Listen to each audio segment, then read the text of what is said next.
정부가 주도하고 있는 지금 방향에 대해서, 큼직큼직한 방향에 대해서 제가 조금 요약장표를 띄워놓고 미리 말씀을 좀 드리도록 하겠습니다. 자, 화면 공유 한번 하도록 하겠습니다. 자, 보이시죠? 네. 네. 자, 정부의 정책 및 방향, 좋습니다. 지금, 사실은 정부의 정책은, 최근에 그 한국판 뉴딜이라고 하는 이 정책으로 퉁쳐서 우리가 생각할 수 있지 않을까라는 생각을 하고 있습니다. 아시다시피 코로나19가 2020년, 정확하게는 19년도 후반에 발생이 돼서 실질적으로 2020년 초에 우리한테 막대한 피해를 줬는데요. 특히 경제 위기 상황이 됐습니다. 그래서 이 경제 위기를 슬기롭게 극복하기 위해서 발빠르게 문정부에서는 한국판 뉴딜이라고 해서 2020년 7월 14일 날 발표를 했습니다. 그래서 요걸 우리가 이제 버전 1.0이 됐어요. 그래서 정확하게 얘기하면 여기 장표에 있듯이 크게 두 가지 형태의 큼직큼직한 뉴딜이 있었죠. 그래서 디지털 뉴딜이 있었고요. 그 다음에 그린 뉴딜 이렇게 있습니다. 그래서 디지털 뉴딜을 보면은 이제 DNA 생태계를 강화하자. 우리가 DNA 그러면은 우리 뭐 데이터, 네트워크, 그 다음에 A가 AI잖아요. 그래서 데이터, 네트워크, AI에 관련해서 집중적으로 집중하고 그다음에 생태계를 강화시키자. 이거 첫 번째고요. 두 번째는 이걸 통해서 교육 인프라 디지털 전환을 하자. 그래서 초중고 대학교 훈련기관 등등 지금 다 온라인 형태의 학습, 이런 게 이제 활발하게 전환이 됐습니다. 그다음 세 번째, 비대면 산업을 육성하자. 그렇죠. 코로나 시대에 우리가 만나기가 참 어렵죠. 그래서 비대면 인프라 구축, 특히 의료, 근무, 비즈니스 이런 쪽에 인프라 구축을 해보자. 그다음에 네 번째는 SOC 쪽에 디지털화하자라는 거. 그러니까 이렇게 큼직한 꼭지가 디지털 뉴딜에 있었고요. 그다음에 그린 뉴딜로 가가지고 첫 번째가 이제 도시, 공간, 생활, 인프라, 녹색 전환. 우리가 환경에 대해서 이야기하지 않을 수가 없었잖아요. 이 환경에 대한 거는 지금 우리가 환경 플랫폼에 있어서가 아니라 지금 전 세계가 기후 온난화, 이상기온에 대해서 굉장히 민감한 상태고, 더 이상 우리가 이런 식으로 가면 안 되겠다라고 하는 그런 부분이죠. 그래서 이 그린 뉴딜 속에 결국은 환경이 있고 에너지가 있고 그다음에 그걸 통해 가지고 녹색 산업혁명, 녹색 산업 혁신을 일으키자라고 하는 그런 부분들이 있습니다. 자, 이렇게 큰 두 가지 꼭지를 통해 가지고 안전망 강화하고 그다음에 고용, 사회 안전망 구축, 그 다음에 사람을 투자하고 뭐 이런 쪽으로 했었습니다. 자, 이게 벌써 1년이 지났고요.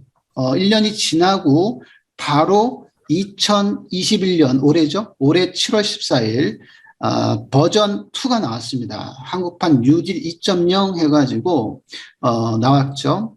우리가 1.0 때는 많이 이렇게 매스컴에도 많이 나왔는데 2.0 되면서 조금 시들시들한 느낌도 없지 않아 있는데 사실 알고 보면 그 비전이나 이런 것들이 더 크고 그다음에 더 디테일하고 더 확대가 됐다 이렇게 생각하시면 될 것 같습니다. 그 한국판 뉴딜 2.0 보시면 추진 과제가 디지털 뉴딜, 그린 뉴딜에서 더 하나가 더 들어갔죠. 휴먼 뉴딜이라고 하는 것이 더 들어가서 사람을 투자하자, 고용사회 안전망, 그 다음에 청년 정책, 격차 해소라고 하는 인간 중심의 세상으로 가자. 인간이 제일 중요하다. 이렇게 본 것이죠. 그 다음에 밑에 네 번째 지역 균형 뉴딜이라고 해서 세 번째, 네 번째 뉴딜이 더 붙어서 디지털 뉴딜과 그린 뉴딜과 합쳐가지고 대한민국 대전환을 통해서 선도 국가로 도약하자라고 하는 것이고요. 거기에 핵심에 경제, 그다음에 탄소 중립 사회, 그다음에 포용적인 성장을 캐치프레이스로 하고 있습니다. 그걸 뒷받침하기 위해서 재정 지원이라든지 민간 적극적인 참여, 그다음에 제도 개편 등과 같은 것들이 부수적으로 들어가서 디지털 뉴딜 2.0이 시작이 됐습니다. 이게 더 확대가 됐습니다. 자, 그 한국판 뉴딜 2.0이 올해 그 작년에 이어서 올해 7월 달에 나왔습니다. 자, 나왔는데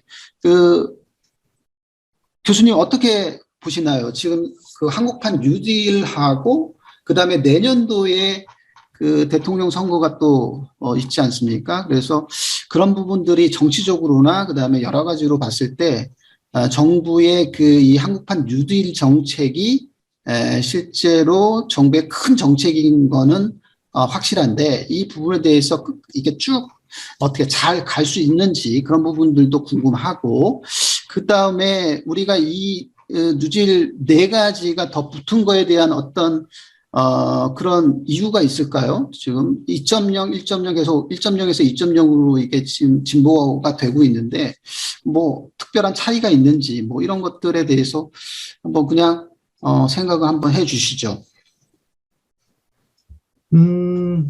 일단은 네, 제가 이런 말을 하기까지 좀 그 인사이트가 있나 모르겠는데 우선적으로 디지털 뉴딜이나 그린 뉴딜 관련해서는 뭐 초창기에 나올 때부터 굉장한 이제 우리가 장밋빛 전망을 갖고 있었는데 거기다 그래서 이제 뭐 일단 뭐 내용들 보면 비대면 인프라 고도화 뭐 이런 내용들이 계속 있었죠. DNA 생태계 강화 이랬는데 네. 어찌 보면 이러한 부분들은 기존에 뭐 그런 게 안 했던 게 아니잖아요.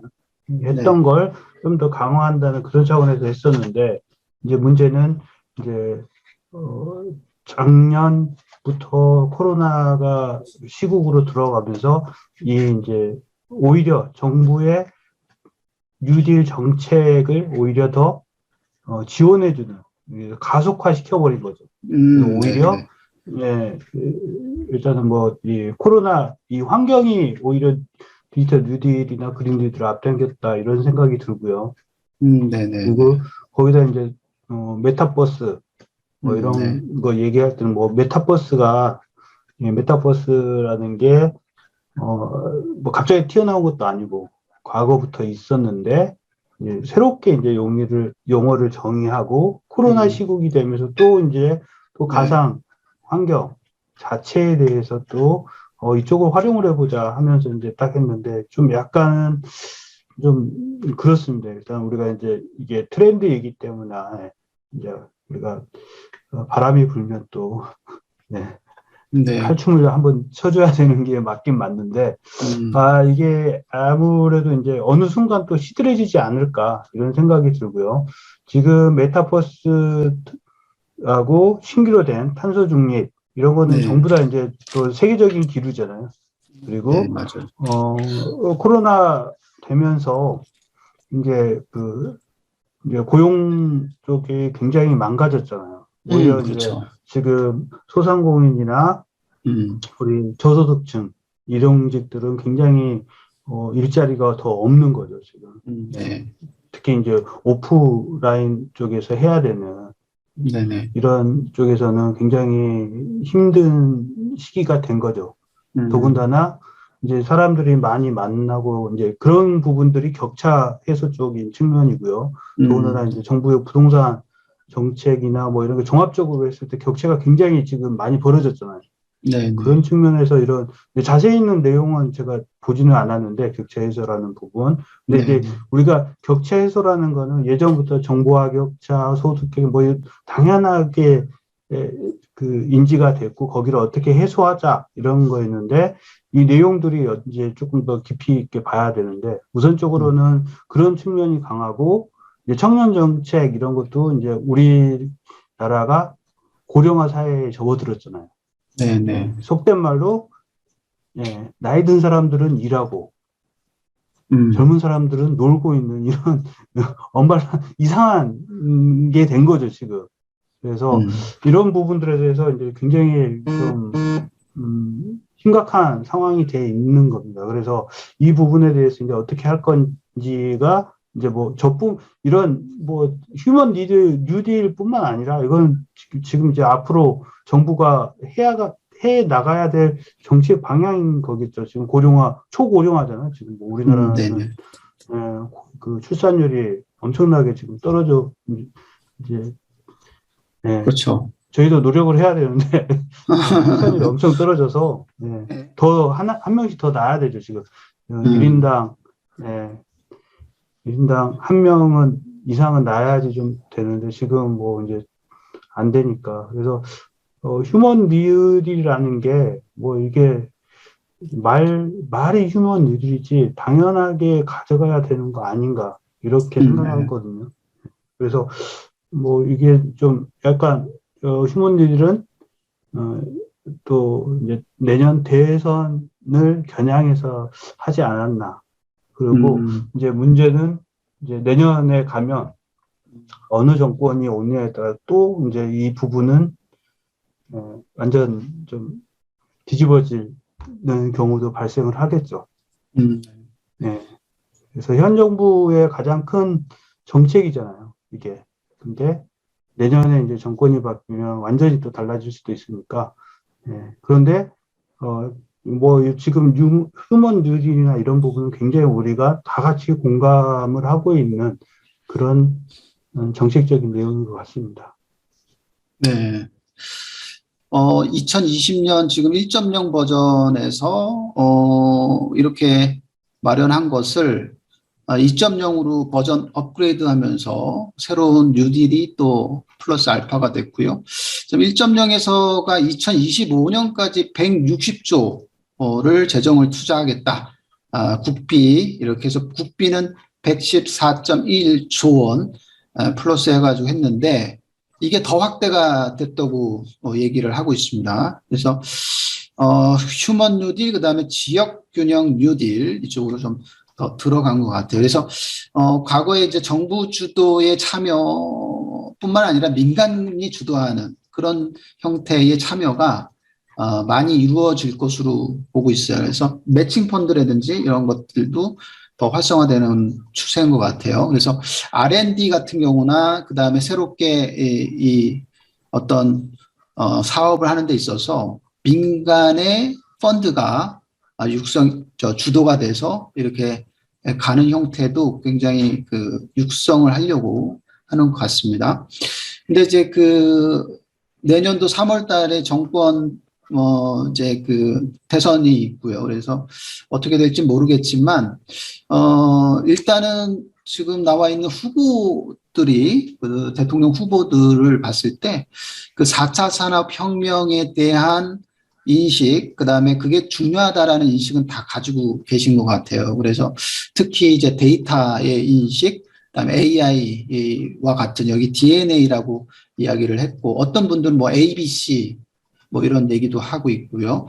하고 있는데 그런 인식은 중요하다라는 인식은 다 공감을 하고 계시고 그런 것 같아요. 그래서 뭐 디지털 뉴딜이나 그다음에 환경에 대한 인식도 되게 중요하다라고 인식을 하고 있어서 이런 그 정부의 그 정책 방향이 그렇게 크게 바뀌지 않지 않겠냐. 정권이 바뀐다 하더라도. 그리고 이 각 부처마다 의견을 집대성해서 이게 나왔기 때문에 2025년까지는 이렇게 쭉 가지 않나 그렇게 싶습니다.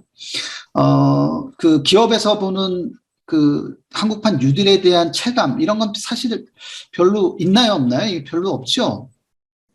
이게 뭐 어떤 기술적 편향이나 뭐 사회적 분위기 뭐 어떤 그 흐름에 따라서 그냥 일시적으로 만들어지는 정책이 아니라 2025년도까지라고 하지만 이게 지속적으로 뭔가 계속 갈 수 있는 방향으로 추진이 잘 됐으면 하는 그 정도의 바람은 있긴 있습니다. 네. 네. 그리고 신규 쪽을 보게 되면은 아까 말씀하셨듯이 메타버스와 같은 초연결 신산업 육성한다. 이게 디지털 뉴딜에 새롭게 신규로 들어간 거 좀 특이하다라고 보실 수가 있을 것 같고, 그린 뉴딜에서는 이제 탄소 중립, 그래서 탄소 중립, 추진 기반 구축. 그런 부분이 조금 더 들어갔어요. 환경적인 부분 굉장히 중요하다라고 했어요. 그래서 탄소 제로 하자 뭐 이런 얘기를 많이 하고 있는데 그렇게 할 수 있는 제품이나 뭐 솔루션 이런 것들을 개발하는 것에 집중도 하지 않을까 그런 생각이 들고 휴먼 쪽에 이제 청년 격차 해소 이게 두 가지가 신규로 더 들어갔다라는 사실을 다시 한번 말씀을 드리면서 이 부분은 어떤 정권이 한다고 하더라도 정부의 일단 2025년도까지는 크게 변함없는 아주 중요한 그 정책과 방향이라고 우리가 인지를 하고 계속 가야 되겠다라는 생각은 변함이 없는 것 같습니다.